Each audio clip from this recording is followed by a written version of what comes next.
అందరికీ నమస్కారం అండి. ఈరోజు మా డెక్ పవర్ వాష్ చేసి పెయింట్ చేయడానికి మనుషులు వస్తున్నారు. వాళ్ళు ఎలా చేస్తారో నాతో పాటు మీరు చూసేయండి. వింటర్ తర్వాత డెక్ అంతా ఇట్లా అయిపోయింది.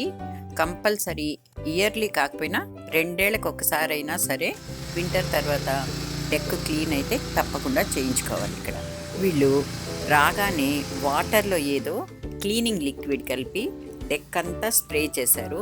ఎక్కడ ఇంత స్థలం కూడా వదలకుండా పూర్తిగా స్ప్రే చేసేసారు.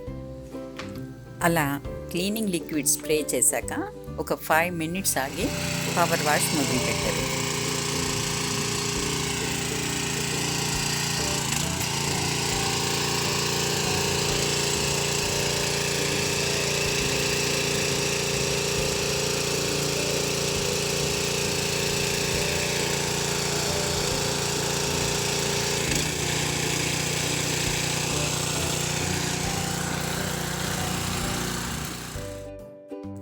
పవర్ వాష్ ఎంత బాగా చేశారంటే ప్రతి కార్నర్ డెక్ బయట లోపల అంతా ఎవ్రీ కార్నర్ వింటర్లో పట్టిన మురికంతా వదిలించేశారు.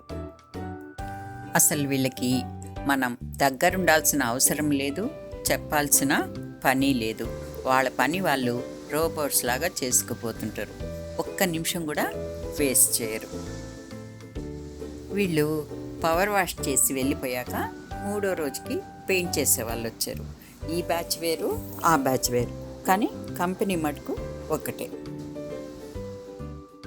పవర్ వాష్ చేశాక ఒకసారి డిఫరెన్స్ చూడండి, డెక్ ఎంత తెల్లగా వచ్చిందో. 3 రోజుల తర్వాత పెయింట్ చేసే వాళ్ళు వచ్చారు. ఒక అతనేమో బ్రష్తో చేయలేని చోట స్ప్రే చేస్తున్నాడు పెయింట్ తోటి,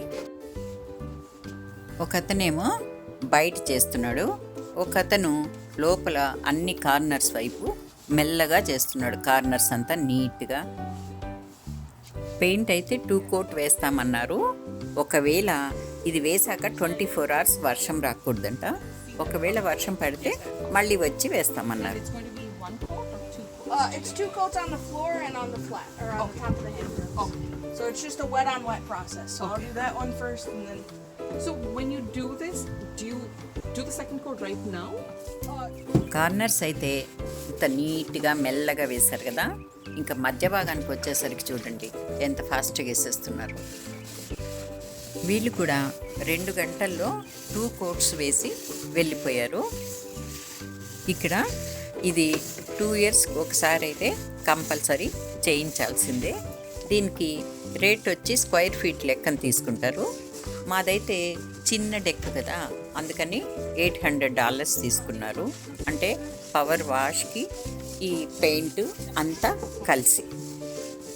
ఈ వీడియో కనుక మీకు నచ్చితే లైక్ చేయండి, షేర్ చేయండి, సబ్స్క్రైబ్ చేసుకోవడం మర్చిపోకండి. మళ్ళీ ఇంకో మంచి వీడియోతో మీ ముందుకు వస్తాను. అంతవరకు సెలవు. నమస్తే.